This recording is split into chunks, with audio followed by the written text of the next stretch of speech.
किताब में क्या लिखा है। आप जो बोएंगे वही काटेंगे, अर्थात आप जैसा करेंगे आपको वैसा ही फल मिलेगा। यहाँ फर्स्ट पैराग्राफ में आप देख सकते हैं क्या लिखा हुआ है यहाँ। ठीक है, तो ऐसा नहीं है कि आप अच्छा कर्म करेंगे तो आपके साथ बुरा होगा, या आप बुरा कर्म करेंगे तो आपके साथ अच्छा होगा। ऐसा कभी नहीं होता। तो अगर आप किसी के साथ बुरा कर रहे हैं ना तो समझ जाएं, क्योंकि आज न कल आपको बुरा फल मिलेगा।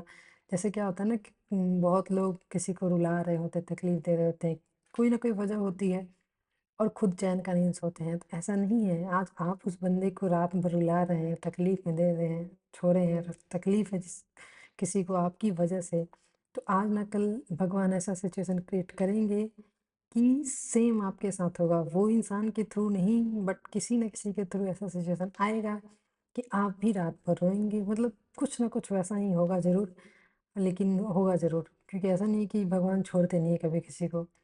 तो इसलिए बुरा कर्म ना करें, कोशिश करें कि अच्छा ही करें। तो वरना जैसा करेंगे वैसा मिलेगा। और आप अच्छा करें किसी के साथ तो आज ना कल आपके साथ अच्छा होगा। हाँ, अगर हम अच्छा कर रहे हैं तो जिसके साथ अच्छा करें वो उसके थ्रू हमें अच्छा मिले या ना मिले, लेकिन किसी न किसी के थ्रू हमें मिलता है। जैसे बुरा करते हैं तो उसी के थ्रू बुरा नहीं मिलता, वैसे ही अच्छे के केस में भी है। तो एग्ज़ाम्पल के लिए अगर आप आम का पेड़ लगा रहे हैं तो आप आम ही की उम्मीद करेंगे ना, अमरूद का उम्मीद तो नहीं कर सकते। तो क्योंकि आप जो बो रहे हैं वही आपको मिलेगा, ऐसा नहीं है कि कुछ और मिल जाएगा आपको। और ये भी है कि आज आप बो रहे हैं आम का पेड़ तो कुछ साल बाद आपको उसका फल मिलता है। तो वैसे ही आज आप जैसा कर्म करें उसका फल कुछ टाइम बाद आपको मिलेगा। और जैसे कि एग्जाम्पल के लिए धृतराष्ट्र थे, तो वो जन्म से अंधे थे और उनके 100 पुत्र मारे गए। पता है क्यों? इसका रीज़न क्या था? वो भी एक बुक से ही लिया हुआ है, एग्जाम्पल मैं बता रही हूँ।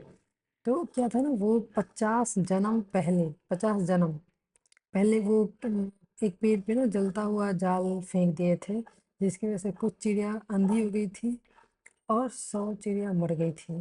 तो उसमें क्या हुआ कि अब सेम ये इनका जो कर्म है वो संचित हो गया, और सेम सिचुएशन का वो वेट किया कि सेम सिचुएशन क्रिएट होगा तब वो अपना कर्म फल देगा इनको। तो 50 जन्मों बाद, जब इनका 50 जन्म के बाद जब जो जन्म हुआ, जिसमें ये धृतराष्ट्र के नाम से थे, और ये बचपन से अंधे थे और इनके 100 पुत्र थे, तो 100 पुत्र युद्ध में मारे गए इनके। तब ये इनका जो है संचित कर्म था वो फल दिया, जो कि 50 जन्म पहले इन्होंने किया था। ऐसे ही कुछ नहीं हो जाता किसी के साथ। अगर हम कर रहे हैं कोई कर्म तो हमें मिलेगा, आज ना कल मिलेगा, किसी और के थ्रू मिलेगा, बट मिलेगा ज़रूर। और अगर आप बॉलीवुड के सॉन्ग्स सुनते होंगे तो उसमें भी उनकी लिरिक्स होती है ना, वो एक्चुअल बात लिखी हुई होती है, हम ध्यान नहीं देते, बट कभी ध्यान दीजिएगा तो आपको पता चलेगा। जैसे 4-5 साल पहले एक गाना आया था, तू भी रोएगा, ठीक है? तो उसकी लाइनिंग एक थी, तूने दर्द दिए हैं इतने अंबर पे सितारे जितने।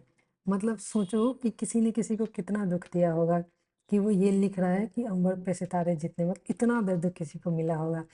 उसके आगे की लाइन कहता है, जग जग के रातों में माही आंसू के धागे तू पिरोएगा, तू भी रोएगा।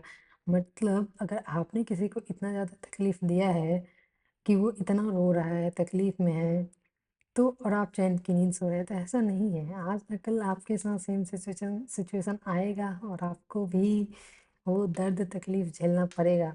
आज आप चैन की नींद सो सकते हैं, बट कर्मा आपका नहीं छोड़ेगा। जो जो कर्म आपने बनाया है ना, बुरा कर्म, वो आपको आज ना कल मिलेगा ज़रूर। तब आपको लगेगा कि मैंने तो किसी के साथ नहीं किया, तो मैंने तो किसी के साथ नहीं किया, या जिस इंसान से आपको ये तकलीफ मिलेगा आप बोलेंगे कि मैंने इसके साथ तो ऐसा नहीं किया। तो जनाब आपने उसके साथ तो नहीं किया है, बट किसी के साथ तो किया है ना। तो भगवान किसी न किसी के थ्रू आपको आपके कर्मों का फल दिलवाएंगे ज़रूर।